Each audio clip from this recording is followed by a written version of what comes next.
Le message aujourd'hui, le thème du message, c'est « Que faire devant les épreuves ?» Que faire devant les épreuves? C'est une bonne question, on se la pose tous. On va probablement continuer à se la poser. Et je vais commencer avec un psaume, le psaume 107, versets 28 à 31, qui ne sera pas du tout le passage clé de ce message d'aujourd'hui, mais c'est comme un tremplin. Et gardez-le comme il faut à écouter chaque phrase. Il y a un lien, vous allez le voir, un coup que je vais aller dans l'autre texte d'aujourd'hui. Donc, le psaume 107, versets 28 à 31. « Alors, dans leur malheur, ils ont crié vers le Seigneur, et le Seigneur les a délivrés de leur peur. Il a calmé la tempête, et les vagues sont restées tranquilles. Les marins étaient remplis de joie en voyant le calme de la mer. Le Seigneur les a conduits au port qu'ils voulaient atteindre. Qu'ils remercient le Seigneur pour son amour, pour ses actions étonnantes envers les humains. » C'est certain que chaque humain, je pourrais dire sans exception, passe par des épreuves, passe par des tempêtes, un moment ou l'autre dans sa vie. Je n'ai pas encore rencontré des personnes qui n'ont pas passé par d'épreuves ou de tempêtes. Il y en a peut-être à quelque part, mais ils sont sûrement même tout seuls. Et même s'ils étaient tout seuls, ils se passent sûrement par des tempêtes aussi. Tout comme les tempêtes qu'on a dans la nature, il y en a qui sont de forces différentes. Hein? Il y a des petites tempêtes, des moyennes tempêtes, des immenses tempêtes. Mais elles peuvent particulièrement être difficiles quand elles surviennent les unes après les autres. Hein? On pense à la tempête, c'est-à-dire avec le tremblement de terre incroyable qu'il y a eu en Haïti, justement, il y a plusieurs années, suivi d'une tempête tropicale pas longtemps après, et maintenant avec un autre tremblement de terre, c'est avec tout ce qui se vivait déjà au niveau économique, au niveau politique en Haïti, c'était difficile à gérer, malgré vraiment la persévérance du peuple haïtien, de la résilience. C'est plus difficile quand on en a un après l'autre. Et c'est la même chose dans nos tempêtes personnelles, de nos vies ou d'église. On a des petites tempêtes, des fois aussi peuvent nous sembler immenses, parce que nous sommes déjà fragilisés émotionnellement, psychologiquement, spirituellement, où nous sommes dans des circonstances plus difficiles à faire face à l'épreuve. Mais peu importe l'ampleur de l'épreuve, se rappeler, si on est capable de s'en rappeler lors de notre prochaine tempête, qu'est-ce qu'on pourrait faire, comment on pourrait être mieux outillé. Donc, je vais lire dans Marc 4, versets 35 à 41. Marc 4, versets 35 à 41. Ce même jour, sur le soir, Jésus leur dit, « Passons à l'autre bord. » Après avoir renvoyé la foule, ils l'emmenèrent dans la barque où il se trouvait. Il y avait aussi d'autres barques avec lui. Il s'éleva un grand tourbillon et des flots se jetaient dans la barque au point qu'elle se remplissait déjà. Et lui, il dormait à la poupe sur le coussin.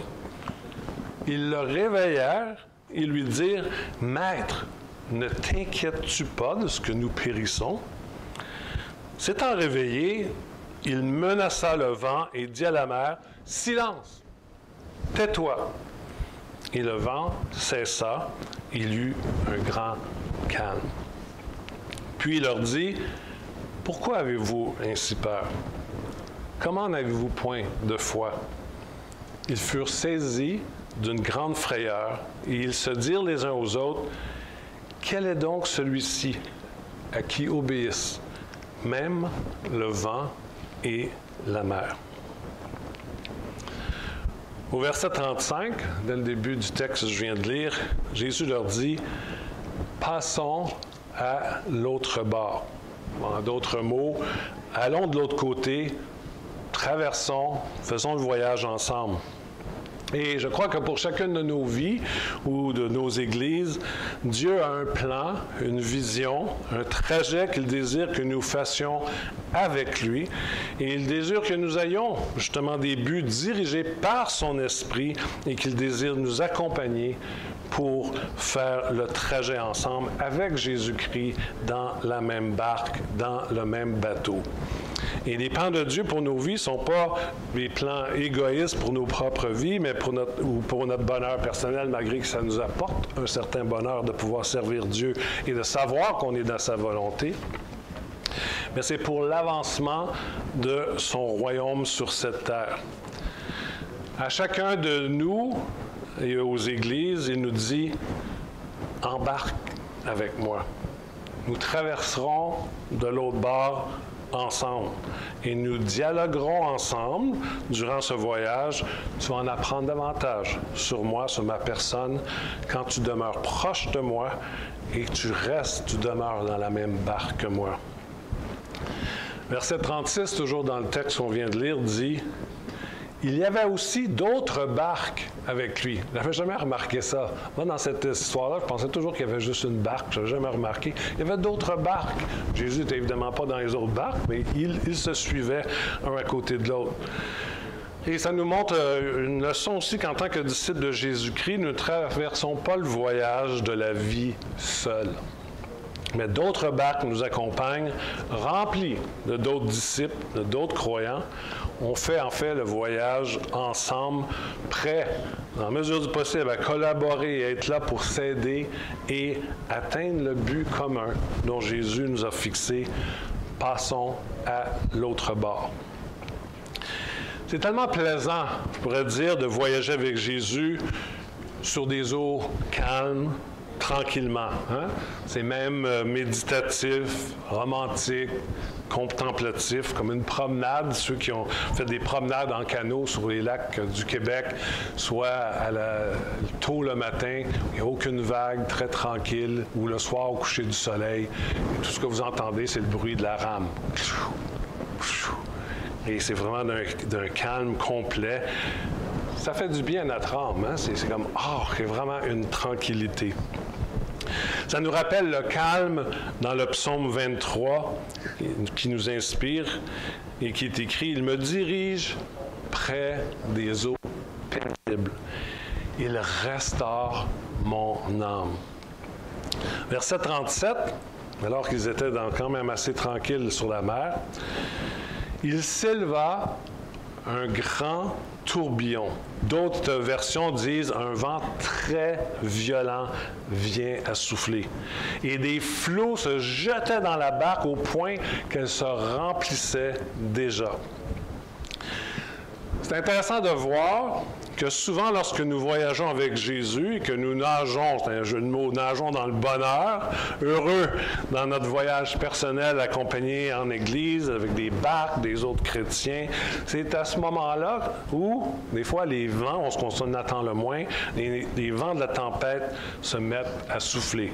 Ce n'est pas à chaque fois, il ne faut pas paranoïer où ça va tellement bien dans le calme avec Jésus qu'absolument il devrait y avoir une tempête. Mais il y a bien des occasions où ça arrive lorsqu'on s'en aperçoit le moins. Le voyage de noces semble aller à sa fin. Hein? La croisière est mise à l'épreuve. Et même si nous essayons de nous préparer d'avance à la tempête, c'est rarement le bon timing. Et les vents et les vagues n'arrivent pas toujours de la même façon comme on avait pensé qu'ils arriveraient. Même souvent, on est pris comme au dépourvu. Au verset 38, « Et lui, Jésus, il dormait à la poupe, c'est-à-dire à l'arrière du bateau, sur le coussin. » Ça semble dire qu'il y avait déjà un coussin qui est là. C'était probablement la place pour se reposer.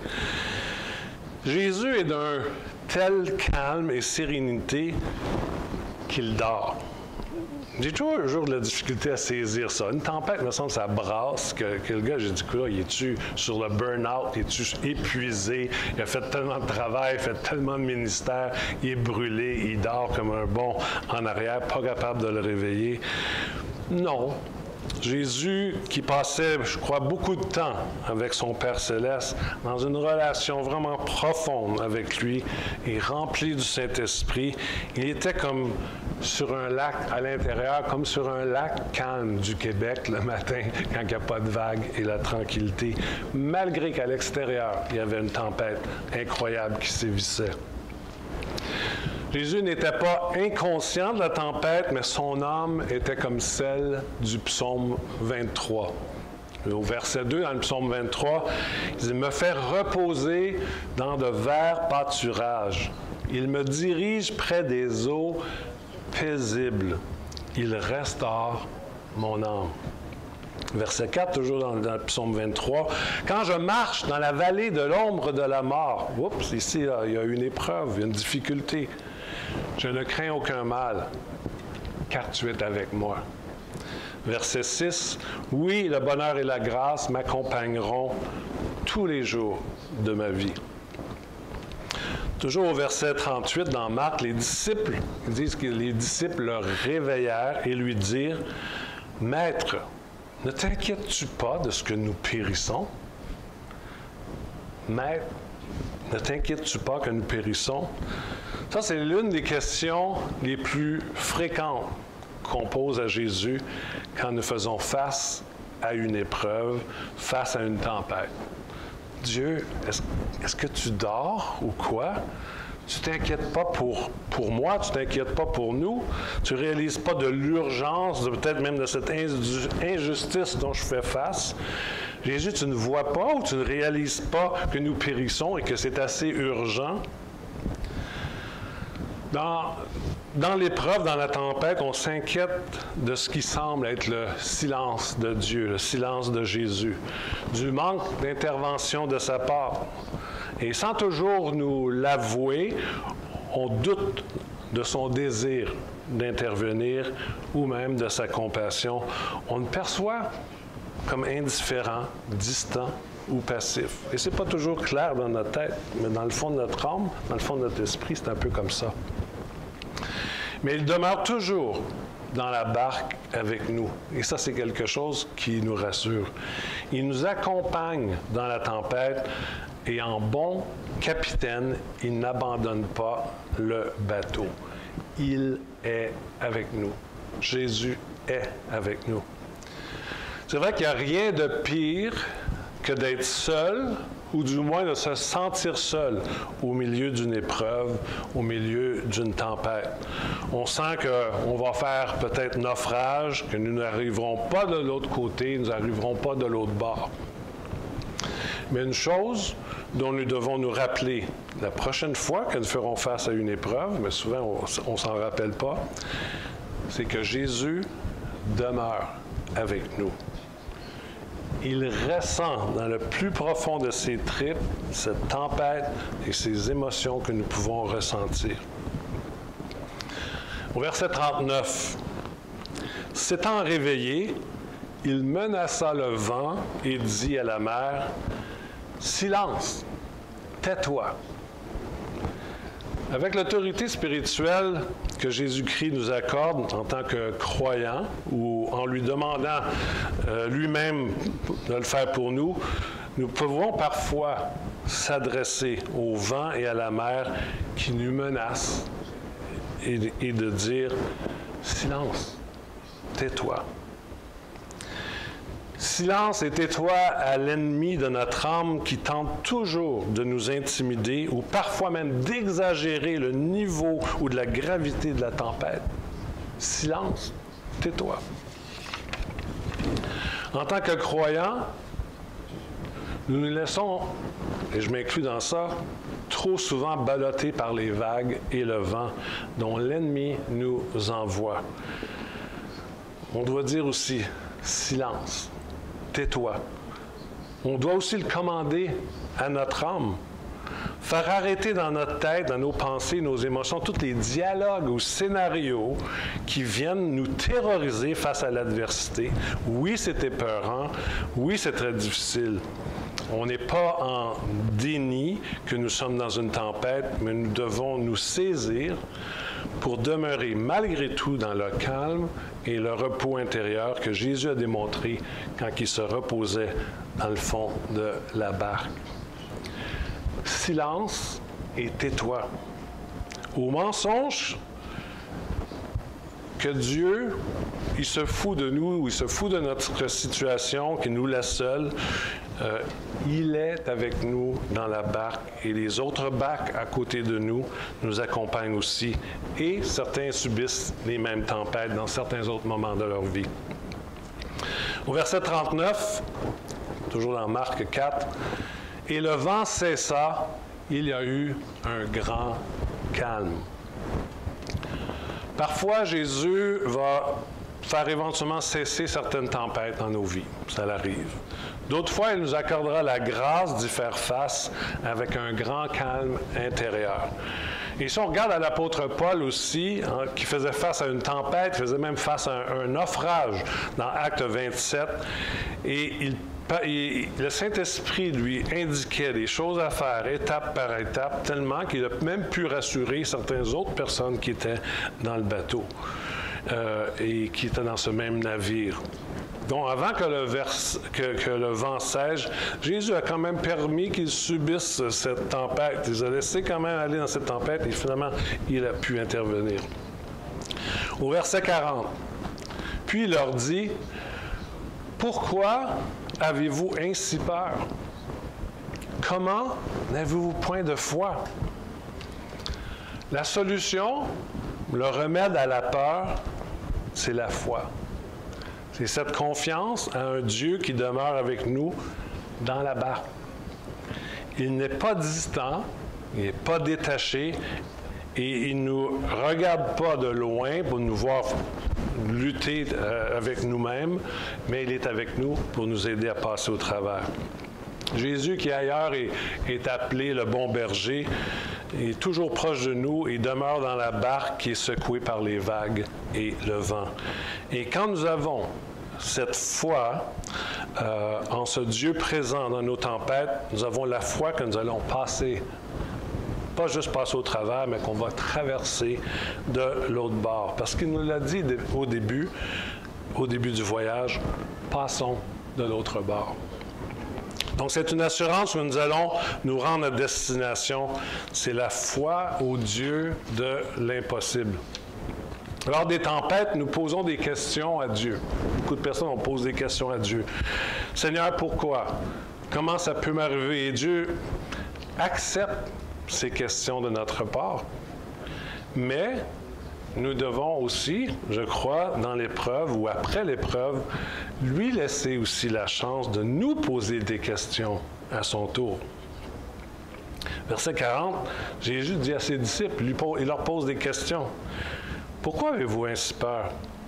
Comment n'avez-vous point de foi? » Si Jésus est patient face à nos questions, nous devons aussi l'être quand c'est à son tour de nous poser des questions. Et il nous les pose pour que nous en tirions des leçons de foi, pour nous faire grandir davantage en confiance en lui. Dieu, dans l'Ancien Testament, le fit aussi avec Job dans ses épreuves. Il a permis à Job de les questionner, de le questionner, mais Dieu a aussi choisi de poser des questions à Job en pleine tempête. Je n'avais jamais remarqué ça. J'ai regardé le texte dans Job 38, 1 à 4. L'Éternel répondit à Job du milieu de la tempête. Il était en plein milieu de la tempête. Et on sait que Job, c'était une grosse tempête. L'Éternel répondit à Job du milieu de la tempête et dit, « Qui est celui qui obscurcit mes desseins par des discours sans intelligence? » Oups, le ton devient un petit peu sarcastique. Mais il l'encourage. Il dit, « Saint terrain comme un vaillant homme. Je t'interrogerai et tu m'instruiras. Où étais-tu quand je fondais la terre? Dis-le si tu as de l'intelligence. » Ouh, c'est un peu secouant comme question. Et Dieu continue d'interroger Job. À son tour, il pose des questions à Job au niveau de sa foi et son manque de confiance, de son incrédulité. Il lui a permis de poser des questions, mais là, c'est à son tour de poser des questions aussi. Et dans Job 40, verset 1, il est écrit « L'Éternel répondit à Job du milieu de la tempête et dit « Saint terrain comme un vaillant homme. Saint terrain comme un vaillant homme. Puis Dieu arrive ensuite, je n'y poserai pas, mais il arrive avec plusieurs questions pour Job. Mais avant toutes ces questions, il encourage à la foi et au courage. Saint terrain comme un vaillant homme. En fait, attache ta ceinture, attache ta tuque, sois fort, sois courageux. Et si nous nous permettons de poser des questions à Dieu durant la tempête, permettons lui aussi de nous poser des questions pendant ou après la tempête, et c'est tout à fait légitime. Les questions de Dieu ne sont pas pour nous abaisser, mais nous inciter à la foi et la confiance en lui. Même durant une tempête, ou je dirais aussi, surtout durant une tempête. Et je crois que lorsque nous grandissons en maturité spirituelle, nous pouvons continuer de poser des questions à Dieu face aux épreuves, aux tempêtes, mais il y a un certain respect, une certaine humilité. Et ce n'est pas qu'à chaque petite épreuve que nous vivons, aussi important que c'est pour nous et pour Dieu, nous n'avons pas à remettre Dieu en question sur son existence, son amour et sa puissance. Mais on peut avoir des questions de pourquoi il semble être son silence ou son manque d'intervention. Et j'aimerais terminer avec le dernier verset du texte sur la tempête apaisée par Jésus, au verset 41. « Ils furent saisis d'une grande frayeur, et ils se dirent les uns aux autres, « Quel est donc celui à qui obéissent le vent et la mer? » Dans nos vies personnelles ou d'Église, si nous apprenons à bien passer à travers les tempêtes, les épreuves, nous pouvons traverser de l'autre bord et grandir, on pourrait dire, dans une saine et sainte crainte de Dieu. Pas de la peur, mais un très haut respect à celui qui a créé l'univers et qui, dans son amour, il ne faut jamais l'oublier, qui a donné, qui a sacrifié son propre Fils pour nos péchés. Donc, quelle serait la conclusion du message d'aujourd'hui? Numéro 1, peu importe la grandeur et la cause de notre tempête ou de notre épreuve, elle est importante pour Jésus. Il n'y a pas de tempêtes qui sont significatives pour lui. Il ne minimise pas ce que vous ressentez, il ne minimise pas ce que nous vivons. Deuxième point, Dieu nous dit, passons à l'autre bord. Je suis dans la même barque que toi. Je t'accompagne. Fais-moi confiance. On va y arriver. C'est peut-être même prophétique pour certaines personnes aujourd'hui qui vivent des choses intenses présentement. C'est ne pas oublier, je suis dans la même barque que toi. Passons à l'autre bord. Je t'accompagne. Saint terrain, je t'accompagne. Fais-moi confiance. On va y arriver. Troisième point, apprenons à passer les tempêtes en Jésus et avec Jésus afin de les affronter dans un repos qui n'est pas évident et confiance, mais du psaume 23. Et quatrièmement, parfois nous devons menacer nos peurs, nos mauvais scénarios, menacer les mensonges que l'on croit face à l'adversité et nous dire à nous-mêmes et à l'ennemi, mais nous dire des fois à nous-mêmes, à notre âme, silence, tais-toi, arrête le scénario de mensonges qui tourne dans ta tête. 5, c'est bon de poser des questions à Dieu face à la tempête, mais permettons-lui aussi de nous poser des questions pendant et après la tempête. Et dernièrement, grandissons en foi et maturité afin de vivre nos vies avec une sainte et une saine crainte de Dieu. Et pour terminer, je reste juste avec 3 questions. On n'aura pas le temps de méditer longuement là-dessus, mais peut-être quand dans votre temps personnel, dans les prochains jours, qu'on peut se poser, que je me pose à moi aussi, comment ai-je passé ma dernière tempête? Ou celle, peut-être, que je suis en train de passer au travers présentement. Dans quelle attitude? Où suis-je dans cette tempête? Comment je fais pour faire passer cette épreuve? Deuxième question, imaginons Jésus dans la barque avec nous. Que fait-il? Qu'est-ce qu'il nous dit à nous personnellement lors de cette tempête que nous passons? Et troisièmement, est-ce qu'on peut s'imaginer Jésus et les autres disciples de l'autre bord à destination, contents de l'exploit qu'il a fait? Et Jésus veut nous amener de l'autre côté du lac, de l'autre bord. Prions ensemble. Seigneur, merci parce que tu es toujours avec nous. Et ça nous rassure que même dans les moments les plus difficiles, dans les épreuves, dans les tempêtes, tu ne sautes pas en dehors du bateau, tu es avec nous, tu nous accompagnes. Des fois, tu sembles silencieux, tu sembles dormir, que tu n'es pas préoccupé, mais nous savons que tu es là avec nous. Et ça nous interpelle, ça nous aide. Seigneur, qu'on puisse apprendre à faire taire les scénarios dans notre tête qui font grandir davantage des fois les situations et d'une façon disproportionnée. Qu'on puisse, Seigneur, apprendre aussi à te poser des bonnes questions avec respect, avec honneur, mais aussi d'être prêt à répondre à tes questions que tu nous poses pendant la tempête ou après la tempête. Seigneur, nous allons avoir d'autres tempêtes, c'est pas qu'on les recherche, toi-même tu les as pas recherchées, mais Seigneur, que tu puisses nous aider. Et tout comme dans le psaume 23, qu'on puisse vraiment être dans ce calme, ce repos, malgré le tumulte, les vents qui viennent contre notre vie ou la vie de notre Église, et qu'on puisse vraiment être restauré dans notre âme et à l'intérieur, d'être dans ces eaux calmes et rafraîchissantes. Seigneur, que tu puisses nous aider à pouvoir mettre en pratique toutes ces choses que tu nous enseignes en images à travers ce texte que nous avons lu et partagé ensemble aujourd'hui. Et c'est dans ton nom, Jésus, que nous prions. Amen.